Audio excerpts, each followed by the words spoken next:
नमस्कार, news capital express देख रहे हैं आप। मैं हूं आपके साथ गुंजन। बुलेटिन की शुरुआत करेंगे इस वक्त की बड़ी खबर के साथ। भोपाल पूर्व मंत्री पीसी शर्मा ने बयान दिया। टिकट वितरण को लेकर शर्मा ने कहा कि कमलनाथ और मध्य प्रदेश इलेक्शन इंचार्ज पहले ही कर चुके हैं मंथन। आज स्क्रीनिंग समिति में सिटिंग विधायक और अन्य सीटों के बंटवारे पर फैसला होगा। शाम को दिल्ली में होगी स्क्रीनिंग कमेटी की बैठक। बीजेपी की जन आशीर्वाद यात्रा पर बस रहे हैं पत्थर, पीसी शर्मा ने दी जानकारी। और बीजेपी विखराव की स्थिति में कई सिटिंग विधायक और पूर्व विधायक कांग्रेस में हो रहे शामिल। आरएसएस से भी नाराज लोग बगावत पर उतरे। सर, बीजेपी कह रही है कि गुटों में बटी हुई है कांग्रेस और प्रत्याशी नहीं मिल रहे हैं, कंफ्यूजन है पूरे मध्य प्रदेश में। बीजेपी के जितने प्रत्याशी हैं छोड़ के सिटिंग विधायक आ रहे हैं, तो कितने मुगालते में है समझ नहीं आ रहा है। उनकी जन आशीर्वाद यात्रा निकल रही है, उनको पत्थर पड़ रहे हैं। वीरेंद्र रघुवंशी से सिटिंग विधायक आ गए, शेखावत जी वरिष्ठ नेता, शर्मा जी यहाँ के 2 बार के विधायक। इसके बाद भी इन मुगालतों में है। और इतने गुट हो गए वहाँ पे भारतीय जनता पार्टी शिवराज, भारतीय जनता पार्टी नाराज, भारतीय जनता पार्टी महाराज। जन आशीर्वाद यात्रा मुख्यमंत्री की नेतृत्व नहीं हो रही, 4 लोग अलग अलग कर रहे हैं। टूट चुकी है आरएसएस, जो कि इनकी मूल तंत्र था इनका, उसमें टूटन हो गई है। परसों 300 लोगों ने अलग से पार्टी बना ली है। बचा क्या है इनके पास? और ये मान के चलिए कि जो सर्वे आ रहे हैं उसमें 60-65 से ज़्यादा सीटें आई। कांग्रेस की मैं बार कहता हूँ 114 नहीं 174 से ज़्यादा सीटें आई, जिससे कोई खरीद फरोख्त नहीं पड़ा। कांग्रेस की आज एक बड़ी बैठक है और ये माना जा रहा है कि इसके बाद पहली सूची जो है आ जाएगी कांग्रेस की टिकटों की। स्क्रीनिंग समिति की बैठक है दिल्ली में, सुरजेवाला जी, कमलनाथ जी सब शामिल रहेंगे इसमें। आज AICC इंचार्ज भोपाल जी भोपाल आ रहे हैं, एयरपोर्ट से हम लोग रिसीव करके उनको आ रहे हैं। एक अहम बैठक कमलनाथ जी के निवास पर चल रही है, जहाँ सुरजेवाला जी, वेणुगोपाल जी, कमलनाथ जी, ये सभी नेता वहाँ पर और भी नेता हैं। और आज से एक तरह से जो डिस्कशंस शुरू हुए हैं प्रत्याशियों के बारे में, और होमवर्क पहले ही कमलनाथ जी और सभी कांग्रेस को नेताओं ने कर लिया है।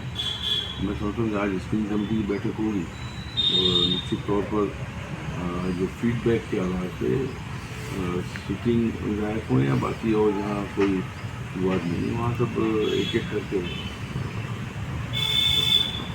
प्रत्याशी कैंडिडेट फाइनल होते हैं। नेपाल से तस्करी होकर आ रही चरस भोपाल क्राइम ब्रांच ने पकड़ी है और चरस तस्करी में शामिल 2 पुरुष एवं एक महिला को किया गया गिरफ्तार। बता दें आपको कि आरोपियों से जब्त की 9 किलोग्राम चरस, जिसकी कुल कीमत लगभग 1 करोड़ 80 लाख रुपए बताई जा रही है। चरस तस्करी में शामिल 3 आरोपियों को गिरफ्तार कर लिया है। आरोपीगण सस्ते दामों पर बिहार के रास्ते नेपाल से लाते हैं अवैध मादक पदार्थ और नेपाली सप्लायर की तलाश सरगर्मी से जारी है। बता दें आपको ऑटो चालक की आड़ में करता था चरस तस्करी। और बता दें आपको कि चरस सरगना द्वारा महिला लेबर को माल पहुंचाने के लिए दिए जाते थे 5,000 रुपए, जिसमें किया गया था नेपाली सरगना सहित मुंबई तथा भोपाल के तस्करों को गिरफ्तार। क्राइम ब्रांच ने हाल ही में 100 किलो गांजा, ब्राउन शुगर तथा विदेश से बुलवाई LSD पर कार्रवाई की है। श्रीमान पुलिस आयुक्त भोपाल महोदय द्वारा टीम को पुरस्कृत किया जाएगा।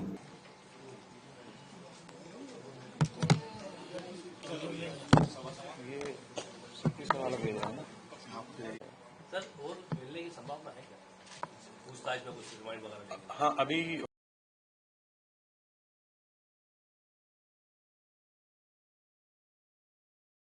यहाँ पर बताया है कि क्षेत्र में कुछ तो ये खुद भी फुटकर बेचते हैं, और भी ऐसे बहुत सारे लोग हैं जिनके नाम अभी इन्होंने बताया नहीं है, जिनको यहाँ पर ये बेचते हैं और फिर वो लोग इंटर्न फुटकर में इसको ग्राहकों को उपलब्ध कराते हैं। सर, भोपाल में किस क्षेत्र में करते हैं? कौन से इलाके? शाहजहानाबाद, और महिला जो है वो बिहार की।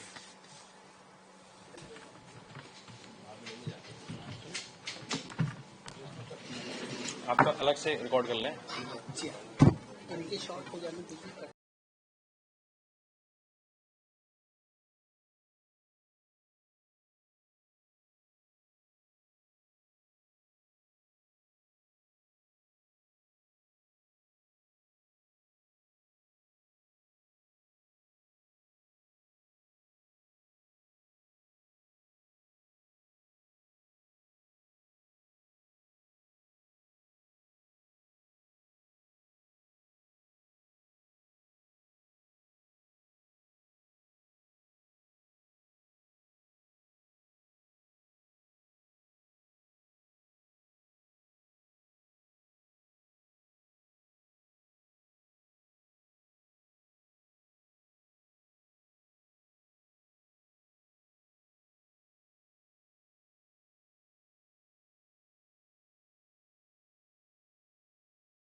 जो है करीब 9 किलो के आसपास चरस जो है वो पकड़ी है।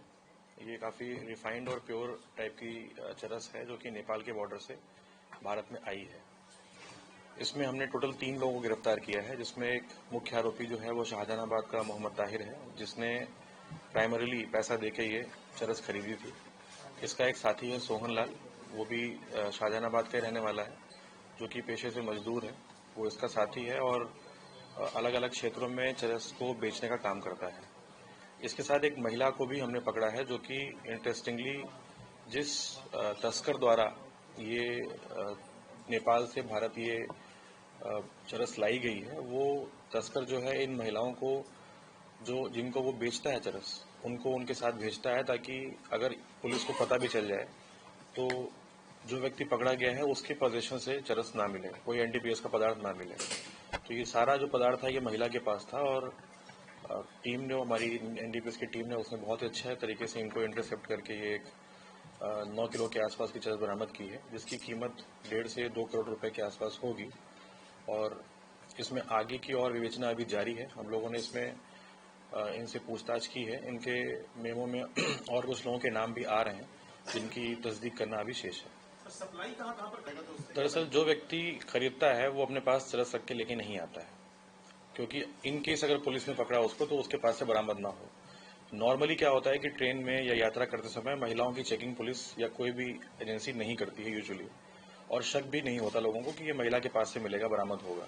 ये महिला बिहार की ही रहने वाली है। जो मुख्य तस्कर है जो नेपाल से भारत लेके आता है बिहार में, वही इस महिला को डिप्लॉय करता है कि जिसके साथ चरस बेची गई है उसके साथ जाएगी और उसको करीब 5 से 7 रुपये मिलते हैं सप्लाई करने के लिए, और फिर वो सामान वापस सप्लाई करके वापस आ जाती है। कमीशन बेस पे काम करती है? हाँ, कमीशन बेस पे काम करती है। कुछ पैसे लेते हैं, यहाँ लाके ड्रॉप करते हैं, वापस चले जाते हैं। जबलपुर हाल ही में डीएम के नेता खेल मंत्री उदयनिधि स्टॉलिन ने एक सभा में सनातन धर्म को लेकर बयान दिया था, जिसके बाद पूरे देश में भाजपा व हिंदू संगठनों के द्वारा स्टॉलिन के खिलाफ कार्रवाई किए जाने की मांग की जा रही है। और इसी क्रम में जबलपुर के गोरखपुर थाने में आज विश्व हिंदू परिषद बजरंग दल के पदाधिकारी और कार्यकर्ताओं ने मिलकर सीएसपी के नाम एक ज्ञापन सौंपते हुए मांग की है कि जिस प्रकार से उदयनिधि स्टॉलिन में धार्मिक सद्भावनाओं को लेकर सनातन धर्म के खिलाफ बयानबाजी की, जो एक सोची समझी साजिश के तहत किया गया, जिससे देश में धार्मिक उन्माद भड़क सके, ऐसे सनातन विरोधी स्टॉलिन के खिलाफ सख्त से सख्त कार्रवाई की जानी चाहिए। साथ ही कांग्रेस के अध्यक्ष मल्लिकार्जुन खड़गे के बेटे ने उस बयान का समर्थन किया और उनके खिलाफ भी एफआईआर दर्ज करते हुए सख्त कार्रवाई किए जाए, जिससे आगे कोई भी सनातन धर्म को लेकर उन्माद फैलाने वाले बयान न दे सके। जबलपुर से वाजिद खान की रिपोर्ट।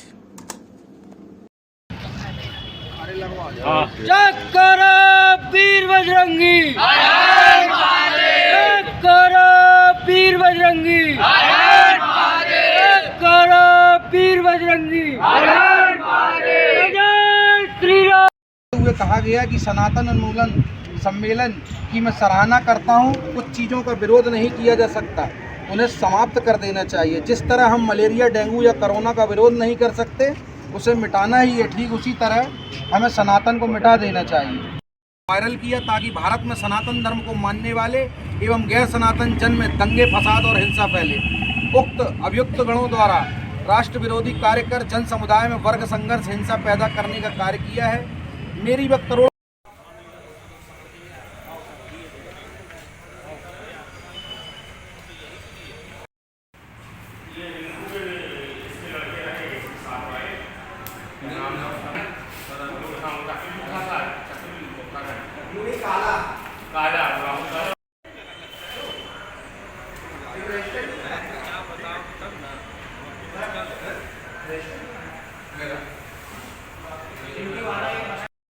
सनातन धर्म हिंदुओं के विरुद्ध जानबूझकर धार्मिक भावना को ठेस पहुंचाने की दुर्भावना से कहे गए हैं तथा सनातन धर्म को बिना किसी आधार के सनातन धर्म के करोड़ों मानने वालों की व मेरी भावना गुरु तुम्हें ले लोगे अपन आ गए तो क्या कह रहे हैं। हाँ तुम्हें समझ लो आ जाओ भाई।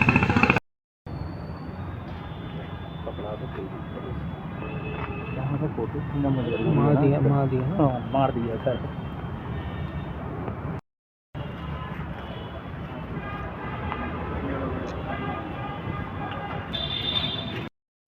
जी बताएं। आज विश्व हिंदू परिषद बजरंग दल गुप्तेश्वर प्रखंड द्वारा माननीय थाना गोरखपुर प्रभारी जी को एक आवेदन पत्र दिया गया है।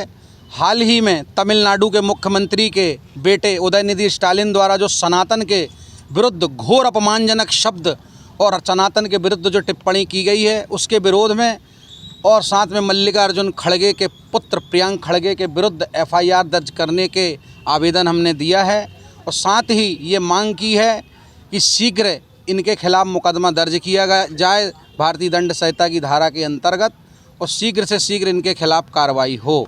और हम आपके माध्यम से इन सनातन विरोधियों को ये बताना चाहते हैं कि सनातन ना मिटा है ना मिटेगा, ये अजर अमर है, ना ये मुग़लों की तलवारों से ख़त्म हुआ, ना अंग्रेज़ियों की बौछार से और इन जैसों की पुकार से तो और ख़त्म होने वाला नहीं है। जो सनातन के विरुद्ध उंगली उठाएगा उसकी उंगली तोड़ने का काम बजरंग दल करेगा और इनको ठोस से ठोस जवाब देने का काम हम विश्व हिंदू परिषद बजरंग दल के कार्यकर्ता करेंगे। मैं विशाल नामदेव, विश्व हिंदू परिषद उपाध्यक्ष, मां नर्मदा जिला। डिंडोरी के बस स्टैंड में जिला पंचायत अध्यक्ष रुदेश परस्ते के नेतृत्व में जल जंगल जमीन और व्यवस्था सहित शिक्षा स्वास्थ्य व्यवस्था को लेकर जन आक्रोश आंदोलन का आयोजन किया गया है। दरअसल आम सभा के उपरांत हजारों की संख्या में रैली कलेक्टर कार्यालय पहुंची, जहां प्रदर्शनकारियों ने दरवाजा खोलकर जमकर प्रदर्शन किया। प्रदर्शन के दौरान जिला पंचायत अध्यक्ष रुदेश परस्ते ने कलेक्टर कार्यालय को बीजेपी कार्यालय बताया और कलेक्टर के ऊपर करारा हमला बोला। गौरतलब है कि जन आक्रोश आंदोलन के दौरान जिला पंचायत अध्यक्ष सहित अन्य जनप्रतिनिधियों ने सभा को संबोधित किया और शिक्षा विभाग में हुए घोटाले को लेकर जमकर हमला बोला और आम सभा के दौरान हजारों की संख्या में ग्रामीण मौजूद रहे। हाथ उठाइए जिन्होंने घूस और कमीशन दिया, हाथ उठाइए। हमारी SDM कार्यालय में, तहसील कार्यालय में बिन पैसे का सुनवाई नहीं होता। कलेक्टर साहब, हम आपके पास धरना करने नहीं आए हैं, हम अपना दुखड़ा सुनाने आए हैं। हम ये बताने आए हैं कि हमारे डिंडोरी जिले में नियम कानून न्याय है ही नहीं है। नहीं कुछ नहीं है। सही बात है। नेता पैसा करता हूँ तो क्षेत्र की जनता मुझसे कहते हैं कि कलेक्टर साहब जब भी हमारे पास आते हैं तो पार्टी लेवल की बात करते हैं। आपके द्वारा ये कृत्य किया जाता है, बोलते हैं कि तुम किस पार्टी से हो।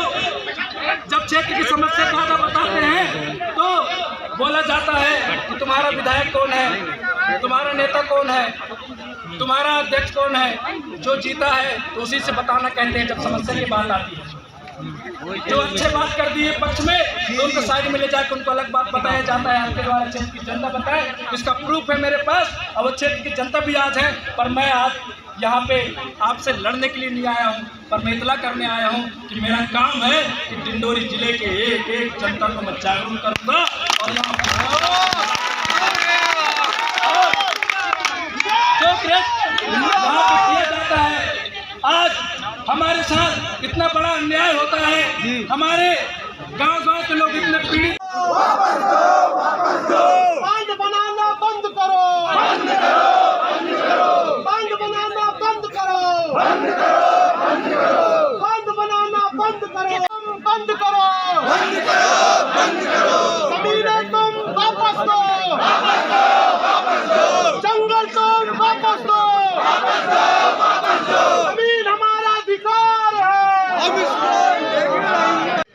ऐसा है एक के बाद चौथा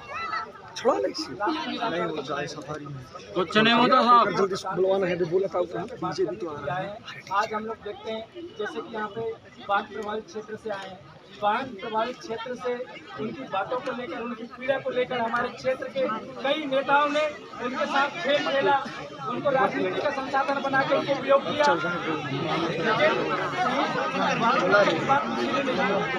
आज जो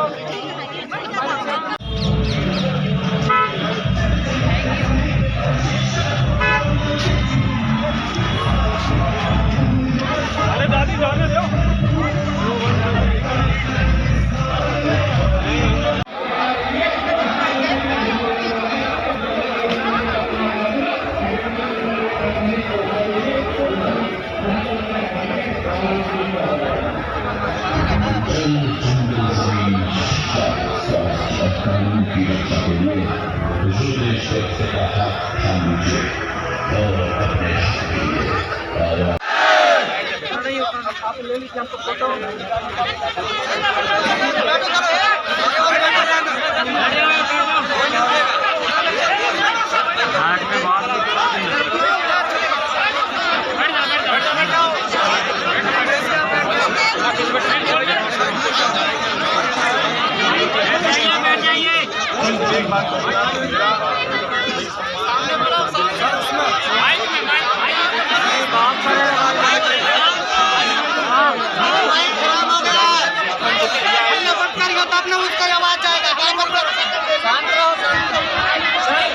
हमारे डिंडोरी जिले से सभी गांवों से कार्यकर्ता आने का प्रयास किए हैं। इतनी भीड़ और इतनी बड़ी तादाद में मैं पूरे गांव का नाम तो नहीं बता पाऊंगा कि किस किस गांव से कितने कितने लोग आए हैं, लेकिन डिंडोरी जिले के बहुत सारे गांवों से क्षेत्र की जनता आए हैं, एक एक कोने से आए हैं और लोगों ने अपने क्षेत्र की समस्या मुझे 15 दिन पहले बता दिए थे कि किन किन पॉइंटों पे हम लोगों को लड़ना है। इसकी हम लोगों ने सलाह कर लिया था और उसके बाद आज क्षेत्र की जनता अब हमारे साथ इस आंदोलन में जो सम्मिलित होना चाहते थे उनको रूट चेंज कर करके और उनको भटकाने का काम डिंडोरी के प्रशासन ने किया है। अभी भी हमारे क्षेत्र की जनता हमारे कार्यक्रम तक पहुँच नहीं पाते। पूरे जिले भर में क्षेत्र की जनता बिखरे हुए हैं। कलेक्टर कार्यालय में आपने भाजपा कार्यालय का भी एक स्टिकर चिपकाया है। देखिए, मैंने हमारे क्षेत्र की जनता ने हमेशा देखे कि कलेक्टर साहब हमेशा बीजेपी के पक्ष की बात किया है और सच्चाई क्या है, न्याय क्या है, अन्याय क्या है, सबको दिखता है, सबको इतना मालूम है, सब में इतनी सोचने समझने की क्षमता है, लेकिन निरंतर इनके द्वारा बीजेपी पक्ष की बात किया जाता है और इनको शायद जिम्मेदारी दे दी गई है कि डिंडोरी में बीजेपी का विधायक बनाओ, इसलिए ये निरंतर रात दिन से लगे रहते हैं। जगह जगह जाते हैं, घोषणा करते हैं, वादे करते हैं, लेकिन काम किसी की नहीं करते। कभी कुर्ता पहन के पहुंच जाते हैं, कभी आधी रात को पूरे विभाग को परेशान करते हैं। 3 बजे 4 बजे से लोगों को गांव-गांव में दौड़ाकर और लोगों को परेशान करते हैं। जब अधिकारी कर्मचारी आधी रात को जग जाते हैं और उनका भी परिवार, उनका भी बच्चा है, वो इनके पीछे पीछे घूम के इनको फॉलो करते हैं, तो फिर विकास कहाँ से करेंगे, कार्यालय कैसे चलाएंगे, उनके दफ्तर में कौन बैठेगा। स्टिकर लगाने की वजह क्या है? स्टिकर लगाने की वजह मैंने बताया, अभी बोला कि ये बीजेपी के इशारों पे काम कर रहे हैं। स्पष्ट समझ में आता है, स्पष्ट प्रतीत होता है, जब ये बीजेपी कलेक्ट्रेट कार्यालय बीजेपी के इशारे पे काम करने के लिए कलेक्टर कार्यालय नहीं होता। कलेक्टर कार्यालय डिंडोरी जिला का कलेक्टर कार्यालय डिंडोरी जिला को संचालन करे। डिंडोरी जिले की समस्याओं को जो विभाग बैठते हैं कलेक्ट्रेट के अंदर, वो नियम कानून के तहत सबका मदद करे और चलाए, ना कि बीजेपी का प्रचार करे। लेकिन यहाँ कलेक्ट्रेट कार्यालय में तो बीजेपी का प्रचार कर रहे हैं ये लोग, बीजेपी के विधायक बनाने की रणनीति बनाते हैं, तो ये फिर भाजपा कार्यालय कहलाएगा, कलेक्ट्रेट कार्यालय क्यों कहलाएगा। राजधानी भोपाल में भारतीय जनता पार्टी खेल प्रकोष्ठ के प्रदेश संयोजक श्रवण मिश्रा के द्वारा सुप्रसिद्ध भजन गायक कन्हैया मित्तल की भजन प्रस्तुति एक शाम खाटू श्याम के नाम कार्यक्रम को 14 सितंबर को शाम 7 बजे से भोपाल के अटल पथ जवाहर चौक पर किया जाएगा। राजधानी भोपाल में एक शाम खाटू श्याम के नाम भोपाल के अटल पथ जवाहर चौक पर होगी। भाजपा खेल प्रकोष्ठ के प्रदेश संयोजक श्रवण मिश्रा ने बताया है कि एक शाम खाटू श्याम के नाम होगी, जिसमें जो राम को लाए हैं हम उनको लेंगे और फिल्म कन्हैया मित्तल जी अपने भजनों की प्रस्तुति देंगे। 14 सितंबर गुरुवार शाम 7 बजे से भजन संध्या शुरू होगी। श्री राम संकीर्तन की भाजपा खेल प्रकोष्ठ के प्रदेश संयोजक श्रवण मिश्रा द्वारा प्रदेश के प्रतिभावान व्यक्ति को भी सम्मानित किया जाएगा। श्रवण मिश्रा मित्र मंडल ने सभी भोपाल वासियों को आमंत्रित किया। एक शाम खाटू श्याम के नाम आमंत्रित कर भजन लाभ लेने आग्रह किया।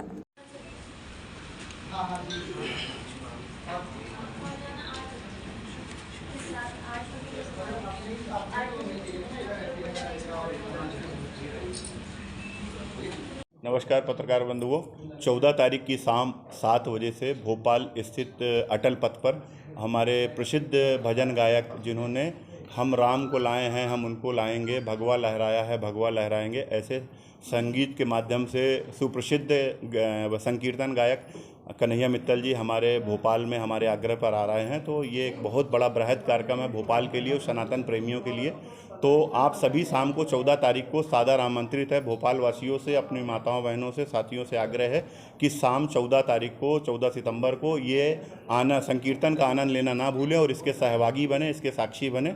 बहुत बहुत धन्यवाद। इनके जो अलायंस के लोग हैं, हम उनके बंगलों तक अगर घर घर जाएंगे कि तुमने ऐसे नीच आदमी को अपने अलायंस में शामिल किया है, तो इसका इलाज जनता आपको आगे देगी। लोकसभा चुनाव में करेंगे इसका? अभी भी करेंगे, लोकसभा में क्यों, अभी से स्टार्ट है।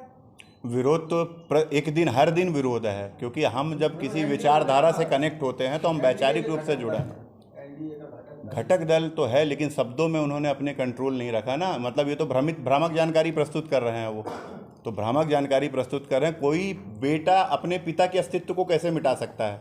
वैसे ही सनातन धर्म है। ये जितनी जन्म लेने वाले चाहे जो भी धर्म हो, ये अपने पिता के अस्तित्व को मिटाने की बात कर रहे हैं, जो असंभव है। तो आदिवासी माताएं बहनें, हमारे भाई, हमारे अग्रज, हमारे प्रबुद्धजन और हमारे जो आसपास के ज़िलों के साथी सहयोगी हैं, सभी उस भजन संध्या का लाभ लें। उस दिन हम कुछ ऐसे खिलाड़ी जो भोपाल के या मध्य प्रदेश के रहने वाले हैं, जिन्होंने अभी इंटरनेशनल लेवल पर अपना परचम लहराया है, जिसमें रीना गुर्जर भी है और देवास की एक बच्ची है जो जुत्सु में एशियन मेडल लेके आई है, उसको भी उस दिन हम सम्मानित करने का काम करेंगे। तो ऐसे हमने 10 खिलाड़ी भी चिन्हित किए हैं जिनको उस दिन सम्मान व्यवस्था का पार्ट रखेंगे। की बात पे आ रहा हूँ जितेंद्र जी, चुनावी बस तो आपने देखा होगा ये अभी चालू हुआ है। मैं पिछले साल भर हो गए होंगे मुझे कार्यक्रम करते और इसके पहले से भी करता चला आ रहा हूँ। तो मेरे कार्यक्रम को अगर इस रूप में जोड़ के देखेंगे तो थोड़ा सा अलग लगेगा। बाकी मैं धार्मिक अनुष्ठान, चाहे राजन महाराज जी की कथा हो, चाहे वो भजन संध्या हो, चाहे वो शिवलिंग निर्माण हो, चाहे वो लोगों को जागृत करना हो, चाहे धर्म के प्रति बताना हो, चाहे श्री बाबा साहब अम्बेडकर की जीवनी के बारे में बात करनी हो, तो मैंने ये काम लगातार किया है। ये मेरे लिए कोई पहला कार्यक्रम नहीं होने जा रहा भोपाल में, और भोपाल में नहीं अपितु मध्य प्रदेश के कई जिलों में मैंने ऐसे बड़े कार्यक्रम कराए। पन्ना में एक शाम जुगल किशोर के नाम भी हमने कार्यक्रम कराया, जिसमें हमारे प्रदेश के यशस्वी मुख्यमंत्री प्रदेश अध्यक्ष जी ने जुगल किशोर स्टेडियम के नाम से इंडोर स्टेडियम भी दिया, नेशनल गेम भी हुआ। तो ये मैं तो नहीं कहूँगा, मैं तो जहाँ रहता हूँ वहाँ तो मुरली वाले का आशीर्वाद है, और जब उनका आशीर्वाद है तो वही प्रेरणा देते हैं, तो उसी काम को हम आगे बढ़ा देते हैं। लेकिन आपने जो पीछे लगाया है, फ्लैक्स लगाया, उस पर लिखा है दक्षिण पश्चिम विधानसभा। ये अभी देखा नहीं है, ये एक्चुअल कार्यक्रम स्थल है जहाँ हो रहा है ये माता मंदिर। एक्चुअल माता मंदिर पे एग्जैक्ट नहीं हो रहा है। अभी क्या है, जो हमारे चुनाव एसीपी महोदय हैं, उन्होंने परमिशन के स्थान को क्लियर नहीं किया है। आज शायद संभवतः क्लियर हो जाएगा, तो हो सकता है वो जवाहर चौक की तरफ हो जाए, या हो सकता है क्षेत्र वही रहेगा। नहीं, हम तो जंगल में भी कथा कराए, उसके बारे में क्या करेंगे भाई? ये तो देखो आप, ये सनातन धर्म है, राम नाम की गूंज है, अगर उठी है तो दूर तलक जाएगी भैया, और उठाए हैं तो बंद नहीं करेंगे। ये चुनाव आते जाते रहेंगे, लोग स्थायी रहेंगे और धर्म स्थायी रहेगा। हम भी व्यवस्था के पार्ट हैं, आज हैं कल नहीं हैं, पर ये परंपरा हमने जगाई है, तो आने वाली पीढ़ी भी, हमारे बच्चे भी, उनके बच्चे भी सनातन धर्म से, संस्कार व्यवस्था से, कर्मकांडों से जुड़े रहें। हमारा मूल उद्देश्य ये है।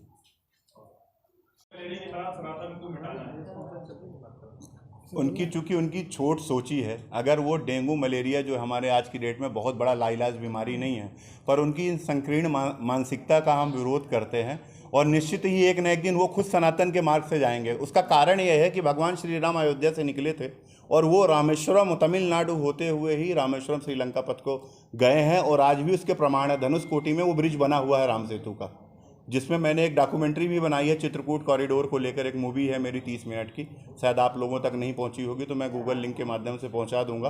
तो ये सनातन धर्म है। कोई भी पेड़ भैया जब एक बार लगता है ना, तो उसका फल हम नहीं खाते, आने वाली पीढ़ी खाती है।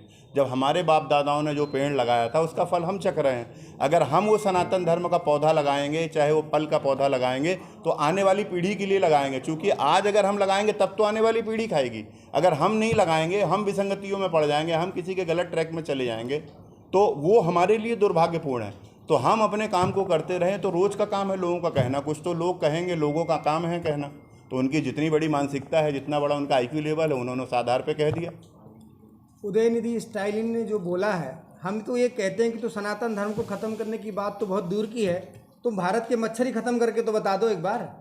तो सनातन धर्म तो बहुत बड़ी चीज़ हो जाती है। और फिर सनातन धर्म इतना विशाल है कि इसमें से 1-2 लोटा पानी कोई इधर उधर फेंक भी देता है तो हमारे धर्म को कोई अंतर नहीं पड़ता। हालांकि ये बहुत घृणित बात उसने कही है और उनको शर्म आना चाहिए। और उनके अलायंस की जितनी सरकारें हैं और NDA ने जो उनको अपने अलायंस में शामिल किया है, हम तो उनको भी चेतावनी देते हैं कि इस प्रकार से घृणित व्यक्ति को जो सनातन को गाली बकरा है और उसी सनातन के लोगों ने उनको वोट देकर वहाँ मुख्यमंत्री और मंत्री बनाया है, तो उनको शर्म आना चाहिए। हम वहाँ के लोगों को भी आह्वान करते हैं कि अगर इस प्रकार के लोगों को आप दक्षिण भारत धार्मिक नगरी से जाना जाता है और वहाँ इस प्रकार के निर्मुख और निर्लज टाइप के लोग पैदा होते हैं, तो हमें अपने आप में ही एक अफसोस होता है।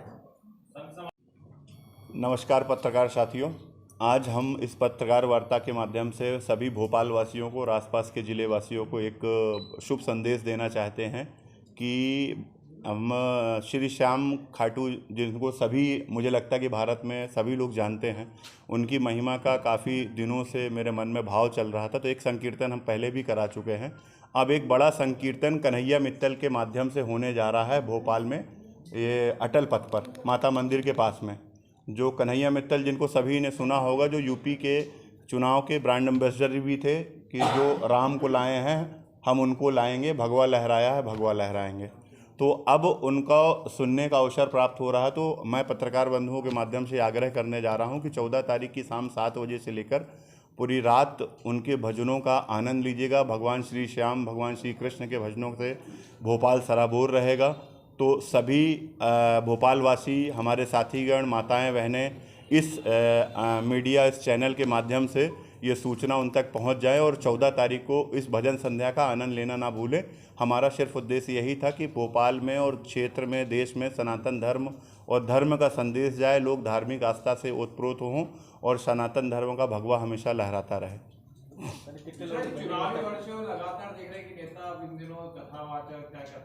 आप पूछिए। सनातन का प्रचार किस तरह से हो रहा है, सनातन के प्रति लोग कैसे जुड़ रहे हैं? भारतवर्ष में निरंतर जब कथाओं का और ये बोलबाला होता है, इस प्रकार के संकीर्तनों से और बड़े बड़े कीर्तनों से, इसमें सनातन का पूर्णतः प्रचार होता है।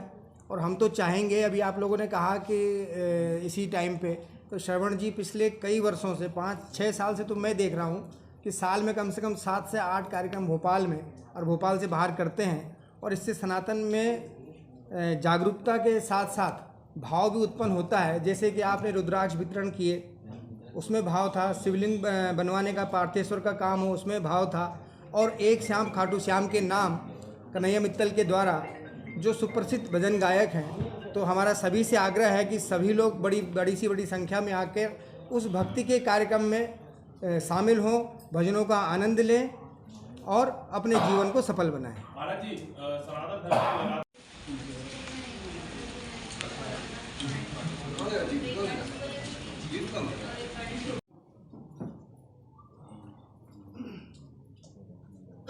जब शुरू करने को जब शुरू करवाना तो बताना कौन। कलेक्टर कार्यालय डिंडोरी में कांग्रेस से विधायक ओमकार सिंह मरकाम को नियमितीकरण और वेतन की मांग को लेकर स्वच्छता संगठन ने सौंपा ज्ञापन। कलेक्टर कार्यालय डिंडोरी में विधायक ओमकार मरकाम को स्वच्छता हित कर रही CFT संगठन ने नियमितीकरण और वेतनमान की मांग को लेकर ज्ञापन सौंपा है। गौरतलब है कि ग्राम पंचायत स्वच्छता हितग्राही ग्राम पंचायत में स्वच्छता का काम कर रहे हैं और स्वच्छता हितग्राही CFT संगठन ने मंगलवार को कांग्रेस से विधायक ओमकार मरकाम को ज्ञापन सौंपा है।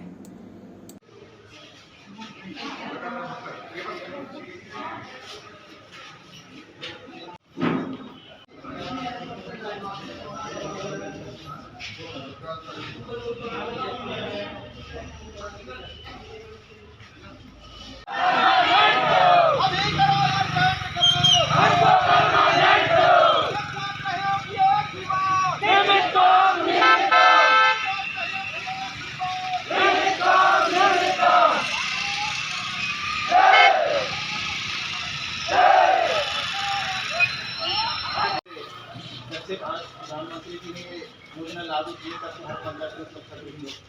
लेकिन सर विडम्बना ये है कि हमारे साथियों को कभी 1 महीना कभी 2 महीने कैसे उनको कोई मानदेय नहीं मिलता सर, उनको एक प्रोत्साहन राशि दी जाती है। आज 8-9 साल से सारे ग्राम पंचायतों में सरकार की जो भी योजना है उन योजनाओं को क्रियान्वयन में हमारे साथियों की बड़ी भूमिका है, तो निरंतर मेहनत करते हैं सर रात दिन, लेकिन इनका भविष्य अंधकार में है सर।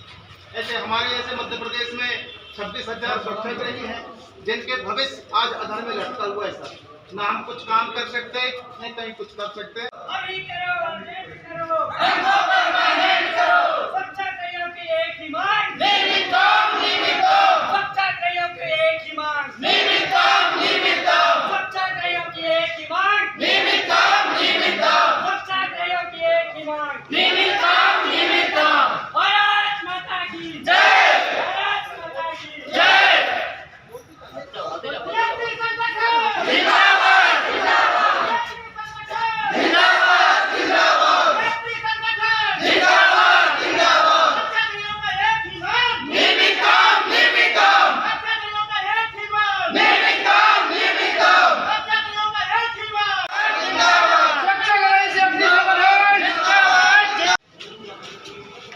ऐसा किन किन मांगों को लेके आप कलेक्टर ज्ञापन देने आए हैं?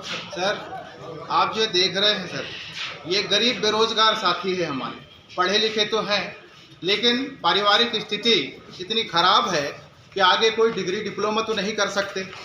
जब से देश के प्रधानमंत्री जी इस योजना को लागू किए तब से हर पंचायतों में स्वच्छाग्रही नियुक्त हैं और ये सब एजुकेटेड हैं, पढ़े लिखे लोग हैं, लेकिन दिक्कत ये है कि इनकी आर्थिक स्थिति, हमारी आर्थिक स्थिति ठीक नहीं है कि हम आगे कोई डिग्री डिप्लोमा करके कोई दूसरी नौकरी कर सकें।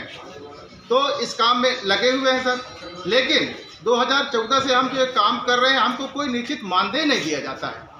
समय समय पर जो शासन के जो भी काम आते हैं उसमें कभी 1 माह 2 माह का काम मिल जाता है और उस काम के बदले में सिर्फ एक प्रोत्साहन राशि दी जाती है।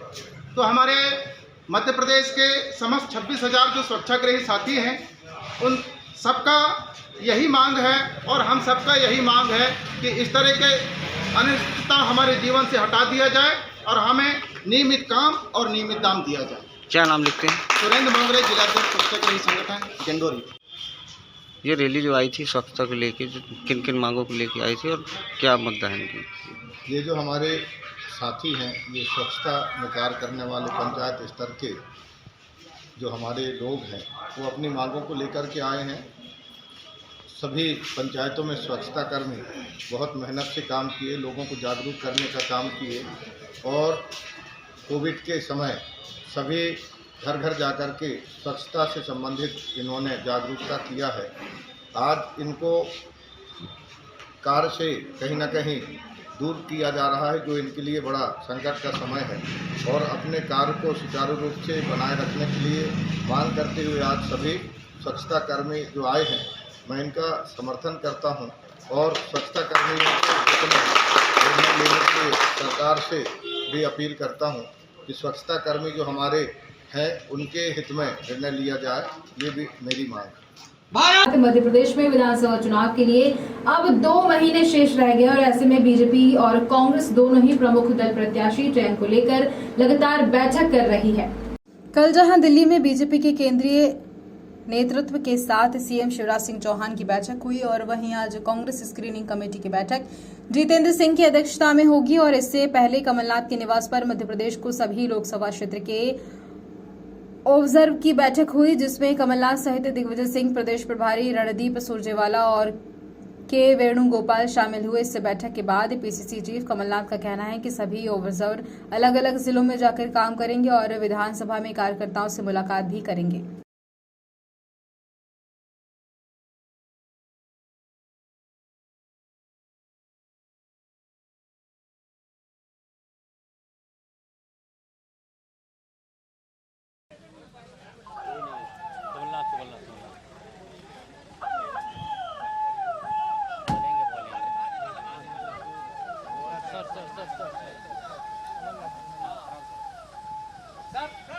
एक मिनट दिग्विजय सिंह आ गए। हाँ जी, दिग्विजय सिंह बोल दिए। हाँ बोल गए। इसमें उन्हें ऑब्जर्वर पर सर वो ऑब्जर्वर पे बोले को लेकर आप बता दीजिए। दिग्विजय सिंह आए थे, मैं पूछ रहा हूँ दिग्विजय सिंह आए थे। हाँ बताइए क्या ये दिल्ली में है स्क्रीनिंग कमेटी की बैठक, अभी ऑब्जर्वर्स की बैठक थी। हमने सबसे चर्चा करी है, सबको समझाया है कि उनका क्या दायित्व है। तो ये सब जाके अब एक एक जिले में काम करेंगे, एक एक लोकसभा में काम करेंगे। पहली लिस्ट कब तक आ जाएगी सर? वो आराम से आएगी, हमें जब उचित होगा हम लिस्ट निकालेंगे। चलो सर ये डीएमके के नेता है।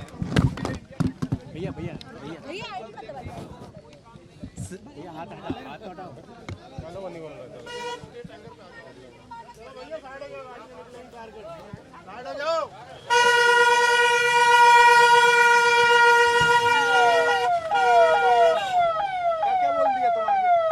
भैया हुई सब ठीक हो जाए।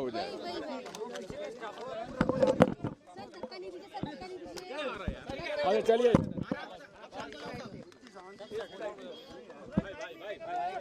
शांत रही।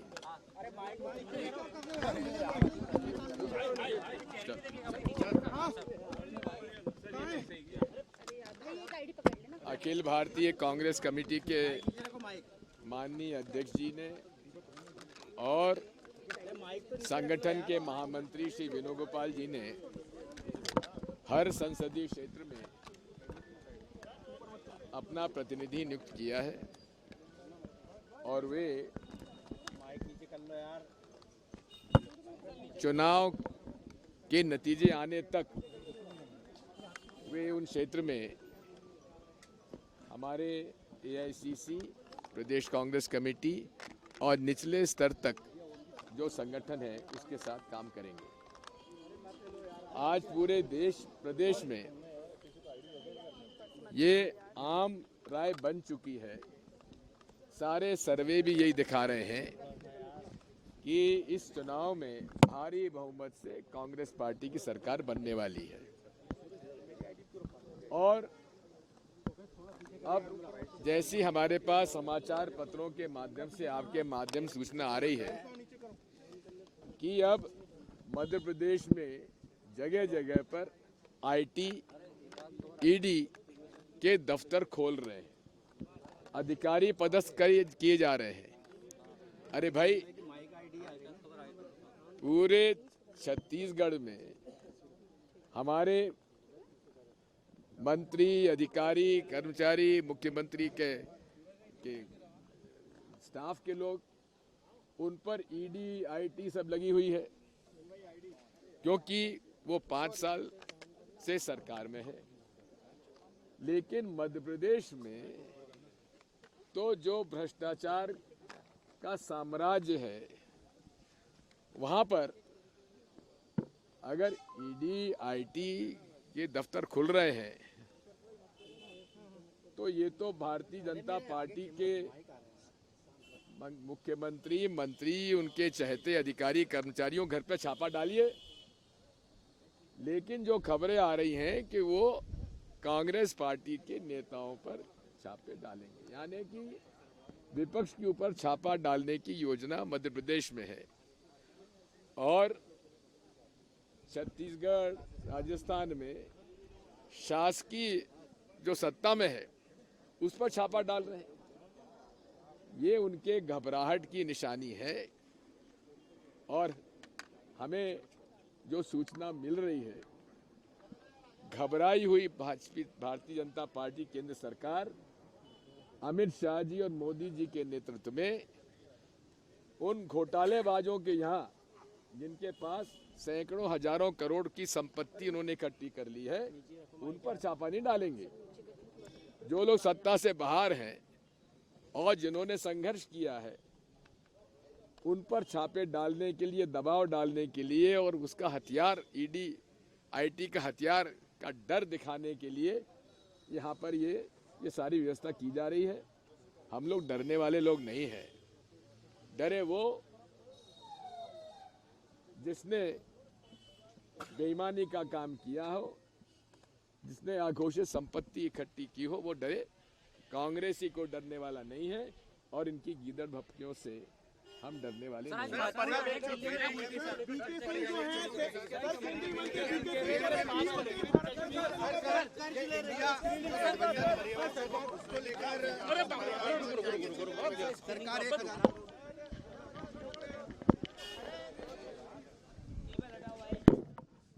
राजधानी भोपाल के दक्षिण पश्चिम विधानसभा स्थित दशहरा मैदान में आयोजित प्रांतीय कुशवाहा महासंगम में हजारों की संख्या में माली सैनी कुशवाहा समाज के लोग अध्यक्ष योगेश मान सिंह कुशवाहा के नेतृत्व में एकत्रित हुए, जिसमें कद्दावर नेता एवं कांग्रेस महासचिव इंजीनियर संजीव सक्सेना विशेष रूप से उपस्थित। प्रांतीय कुशवाहा समाज मध्य प्रदेश के अध्यक्ष योगेश मान सिंह कुशवाहा ने इंजीनियर संजय सक्सेना को दक्षिण पश्चिम की आन बान शान बताते हुए इनका स्वागत किया तथा तालियों से गड़गड़ाहट के बीच ऐलान किया कि यदि दक्षिण पश्चिम से इंजीनियरिंग संयुक्त सक्सेना को टिकट मिलती है तो दक्षिण पश्चिम विधानसभा में 25,000 की संख्या में निवासरत कुशवाहा समाज इंजीनियर संजीव सक्सेना को एक तरफा वोट देकर जितवाएंगे।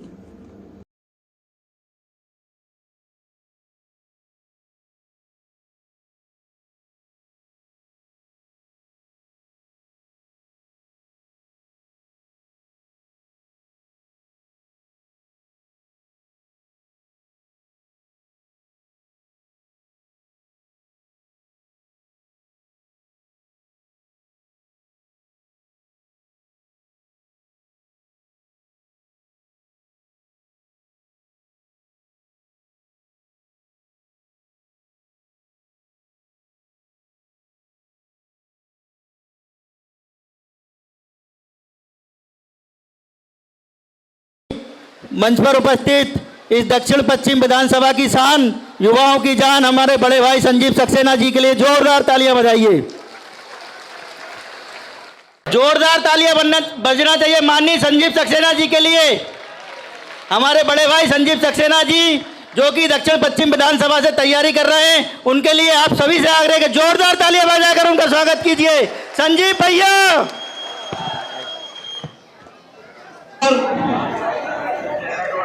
भगवान राम के बेटे कुश के वंशज, सम्राट अशोक के वंशज, चंद्रगुप्त मौर्य के वंशज, भगवान बुद्ध के वंशज, ऐसे गौरवशाली इतिहास के प्रणेता यहाँ उपस्थित जागरूक कुशवाहा जो हमारे योगेश मान सिंह जी के नेतृत्व में, युवा नेतृत्व में इकट्ठे हुए हैं, इनको मैं नतमस्तक होता हूँ, इनको जन जन प्रणाम करता हूँ, कण कण प्रणाम करता हूँ। हमारे मंच पर उपस्थित कुशवाहा समाज के प्रदेश अध्यक्ष, युवा प्रणेता आदरणीय योगेश मान सिंह जी, हिस्सेदारी बराबर होना पड़ेगी, सबकी बात वहां रखनी पड़ेगी। इसलिए मैं आपसे निवेदन करता हूं, ये आज जो संख्या है इसको प्रणाम करता हूं।